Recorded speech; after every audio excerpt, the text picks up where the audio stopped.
Nothing strange about this video, right? What if I told you that minutes later, the girls dancing in it would be dead? This is the story of Instagram model Christy Giles and her best friend Hilda Arzola. They had come a long way to party with Hollywood VIPs. This was their time to shine. Unfortunately, they didn't get to shine for too long. A monster was lurking in the dark. What's worse, Christy and Hilda were not the first girls he lured to his house of horrors. So why did it take so long to put David Pierce behind bars? And how did the best friends' lives end that night? We'll explore these questions and many more in today's video. But before we dive in, I must warn you we'll be discussing sexual assault and murder. Today's story begins, well, in two separate places. The first one is Durango, Mexico. This is where Hilda Marcela Arzola grew up, in a family of doctors. Just like her family, Hilda always had big dreams. So after getting her architecture degree from the prestigious Monterey University, Hilda moved to Los Angeles, where she got a job as an interior designer. But before all of that, Hilda traveled the world and lived briefly in South Korea. Her friends remember, she was very determined. She also knew how to have a good time. She loved to dance. She loved to dress up. Every single person that met her loved her. And it was through the interior design bubble that 26-year-old Hilda met Christy Giles. Christy was born in Alabama in 1997. Her mother, Dusty, remembers her as a free-spirited girl who loved fishing, riding horses, and going to ranges with her dad. During her years at the Gardendale Elementary School, Christy realized she was really good at soccer. In fact, for a while, she thought that this would be her career. But when she was 14, Christy was signed to a modeling contract, so she thought she'd give that a go instead of professional sports. Soon enough, she'd forgotten about soccer. She became a runner-up for Alabama Teen USA and was a popular model in her hometown. Sometime in her early 20s, Christy moved to California, where she met her husband, Jan Killiers. He was an accomplished photographer, 17 years older than Christy, and coming from a South African family. And just like Christy, he was a hippie. To prove that point, Christy and Jan got married at the Burning Man Festival in the Nevada desert. 7 months after meeting Christy at an LA art gallery, Jan wanted to pop the big question. In an interview with CBS, he said, "I understand that before doing all of this, you were not the marrying type. I don't know where you heard that, but it's true. Once I was with her, it was different." Jan proposed to Christy at the festival, and in the heat of the moment, they figured they might as well just get married then and there. When Christy spoke to her mom, though, she agreed she'd have a big family-inclusive wedding in Alabama, too. After her wedding, Christy started studying interior design. And so, she and Hilda met and became best buddies almost overnight.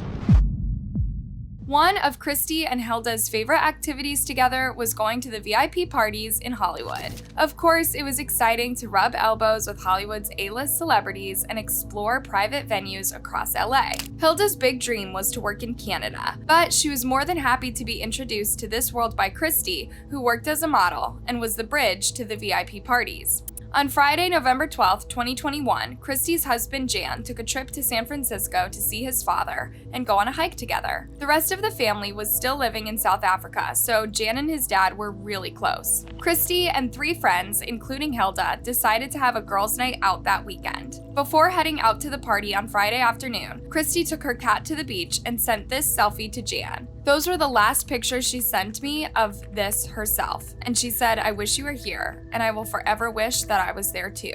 Late in the evening, Christy met her friends and the group headed to Soho House in West Hollywood, a private club to which Christy and Jan belonged. There was to be an art exhibit opening, followed by a couple of after parties in different locations. One of these after parties was held at a warehouse owned by one of Christy's friends. The original plan was for Christy and Hilda to spend an hour or two at the warehouse and then head to another after party in Beverly Hills.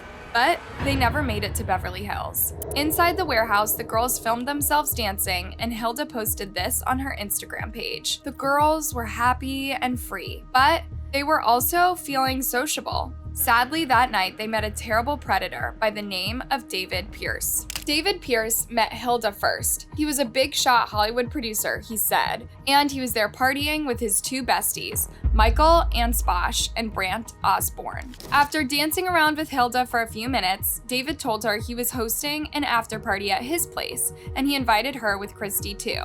So Hilda excitedly invited Christy to a Hollywood producer's home at around 5 a.m., and Christy agreed.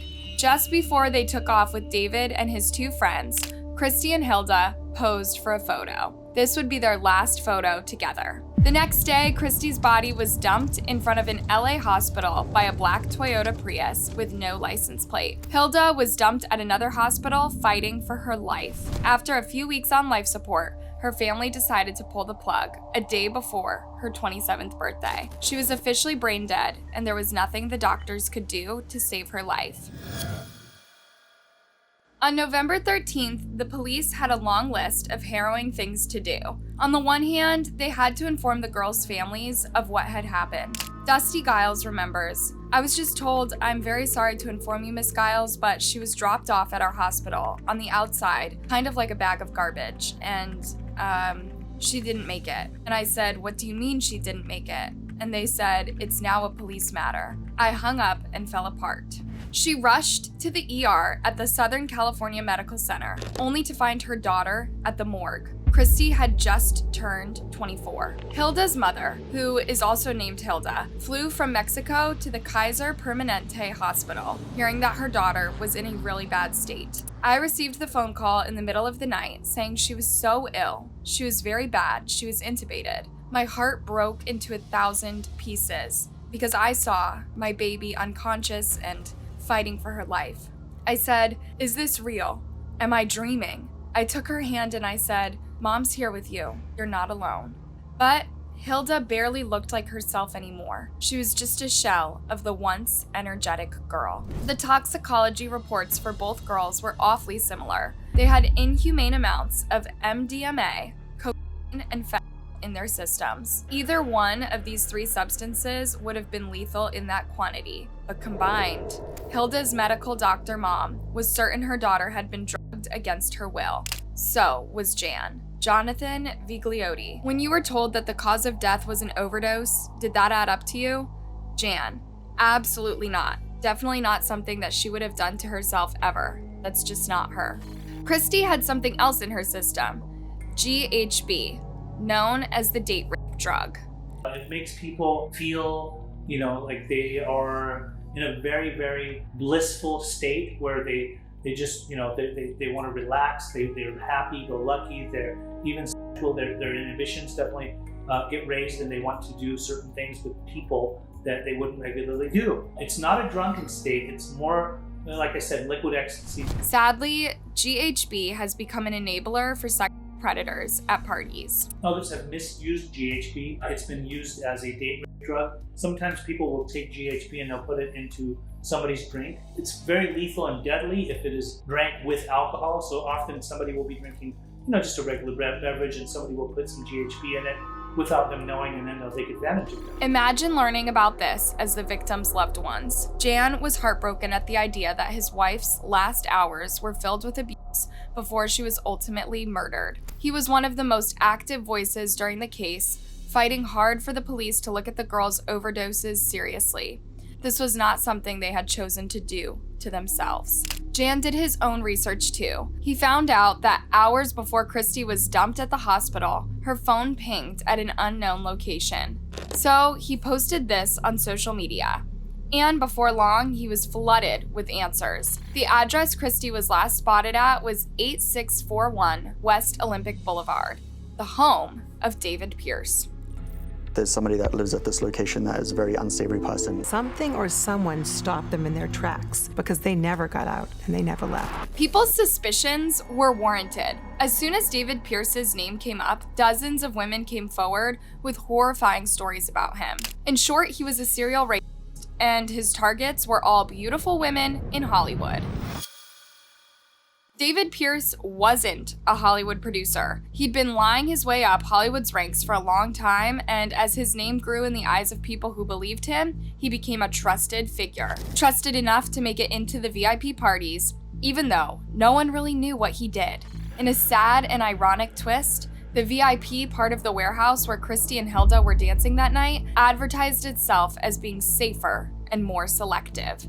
But those were precisely the types of areas David Pierce targeted. Jonathan Vigliotti. It sounds like VIP access gave David Pierce instant credibility. Detective Barry Tellis. Absolutely. It's all part of the manipulation. He must be a good guy, he's in the VIP section. It was all likely a part of a plan to meet women. A plan that included drugs, said the retired detective. Among the reports that came after Christy and Hilda's death were many women that discovered they were violated at Pierce's house, even though they had no memory of it. He lures women back to his apartment. He provides them with a drink, and then they start to feel dizzy, or they black out, and he sexually assaults them. In 2010, David Pierce lured 4 women to his apartment and gave them a special drink, after which they got very dizzy or blacked out. In 2013, another woman named Erica Bergman was severely traumatized after a night out with him. She'd met David while she was in the middle of an exhausting divorce. Her financial situation wasn't great either, and David seemed full of promises in that respect. After all, he was a successful producer for Paramount Pictures, he said. One night, David invited Erica back to his place, where he gave her a spiked drink. She woke up at 4 p.m. the next day, feeling strange, dizzy, and in pain. Here's where it gets really horrible. And Dave is bouncing around the room, kind of laughing and giddy, and he started to tell me how, while I was passed out, he had assaulted me while I was sleeping. Sexually assaulted me and the things he had done to me, and it was incredibly degrading. The victim ends up feeling ashamed, even though only the attacker should. And for Erica, it didn't even end there. She said she wanted to leave but felt trapped in a toxic dynamic with him. When she refused to see David, he threatened to send compromising pictures of her to her estranged husband, something else he'd taken without her consent, while she was passed out. Then, as she continued to see him, he became even more violent with her. He slammed my head onto the maybe floor, and the sound in my ears was like an egg cracking, and I can't get that sound out of my ears. After this event, Erica ran away, but she was too scared to press charges.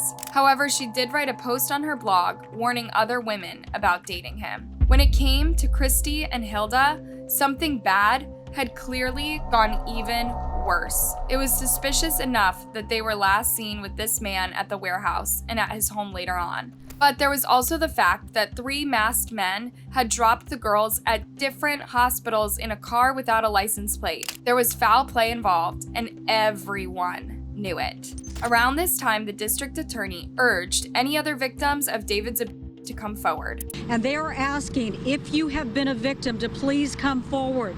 Also, even if you don't want to file charges, there are people there who can help you because you are a victim and you deserve assistance. By Christmas of 2021, there was enough evidence to arrest David Pierce on 7 different rape charges.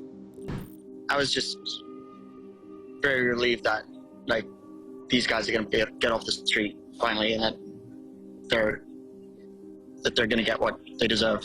Behind bars today, David Pierce accused of manslaughter in a heinous crime that resulted in the death of 2 young women. Also arrested Pierce's friends, Michael Ansbach and Brant Osborne, accessories in the crime according to the LAPD. Now, all the prosecution had to do was prove David and his 2 friends were also responsible for the murders of Christy and Hilda. Because we knew that there were murders, and we wanted to be able to prove those. And that is the reason why we're now extending the charges to include murder.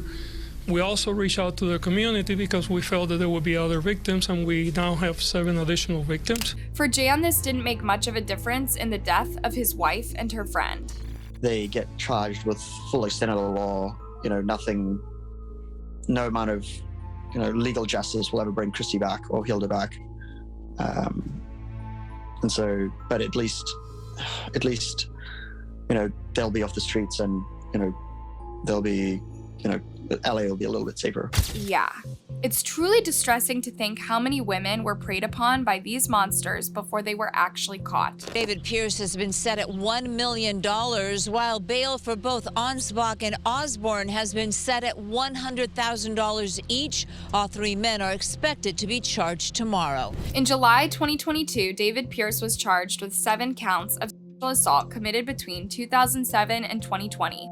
2 counts of murder, and 2 felony drug counts. Perhaps unsurprisingly, he pleaded not guilty to all charges. His roommate, Brant Osborne, was also charged with 2 counts of accessory after the fact. They still await trial. How is the district attorney planning on prosecuting this case?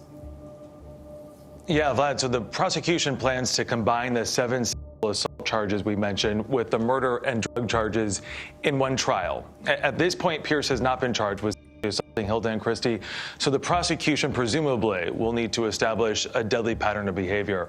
Ultimately, at the heart of this case, at least for me, is this 10-minute window of time where these 2 young women could have possibly left this night alive, but didn't. Indeed, the timeline of events paints a very dark picture. At 4 a.m., Hilda and Christy were at the warehouse party. So was David Pierce. He'd just come in with an ounce of white powder and was very eager to share it with the girls around him. At 4:21 a.m., still inside the warehouse, Hilda texted Christy. The exchange was simple. Hilda, do you want Coke? Christy, yes. Hilda, I'm back in the kitchen, let's do a line. So Christy met Hilda in the kitchen where she introduced her to David and his 2 friends. A witness saw the 2 friends do a line or 2 and then head back to dance together. Half an hour later, CCTV footage showed the 2 girls getting inside a car with David, Michael, and Brant. At 5:11 p.m., according to the police affidavit, surveillance video, which has not been released because of the ongoing investigation, shows Osborne's car arriving in front of the apartment. According to the affidavit, several people got out of the vehicle and headed to the entrance of the residence. Here's where it gets truly nasty. In the following 20 minutes, the girls realized something was terribly wrong. It was unclear what happened, but at 5:30 a.m., Christy sent Hilda a text with a worried emoji. Christy, let's go. Hilda, I'll call an Uber, 10-minute away. And from here, it only gets darker. Hilda very much agreed with Christy that they should skedaddle, but in the 10 minutes that they waited for the Uber, someone stopped that from happening. Perhaps if the girls had run as fast as they could without looking back, they would have escaped David's house of horrors. Or perhaps the 3 men were set on doing their worst that night. In no case should we ever blame the victim for being preyed upon, assaulted, or killed. No one expects to befriend a predator. Christy and Hilda's deaths are on David, not on them. What makes the whole incident worse is a neighbor's account. Apparently, they heard a woman in pain and moaning on and off during the hours of 10:30 a.m. until 4 p.m. Why did they not report this to the police? This makes it very clear. The girls could have been saved had someone intervened earlier. It was only 4:19 in the afternoon that CCTV footage captured David and Brant carrying Christy's body down the back stairs. CCTV footage also showed them looking around to make sure there were no witnesses and getting disguised before getting back into the Toyota Prius. You see them putting on a hat, a mask, and a hoodie, and then they drive away and they drive to the hospital, Southern California Medical Center. Shortly after, according to the police, Ansbach leaves the residence carrying bags of unknown items. Pierce and Osborne return to the apartment to get Hilda. They carry her partially clad body out to the Prius. There is more than enough evidence to convict David Pierce and expose him for the monster he truly is. However, while there is no denying that he is a sexual predator, it is unclear whether he will be convicted of murder too. According to CBS, the police still haven't found fentanyl-laced drugs inside David and Brant's apartment. And without evidence that the men drugged Christy and Hilda, the prosecution can't prove the women were murdered. They're going to have to prove that David Pierce gave the girls these drugs and he knew at the time that it could harm them, and he did so with conscious disregard. So they're going to have to prove that David Pierce intended to kill these young women. That is not an easy threshold to overcome.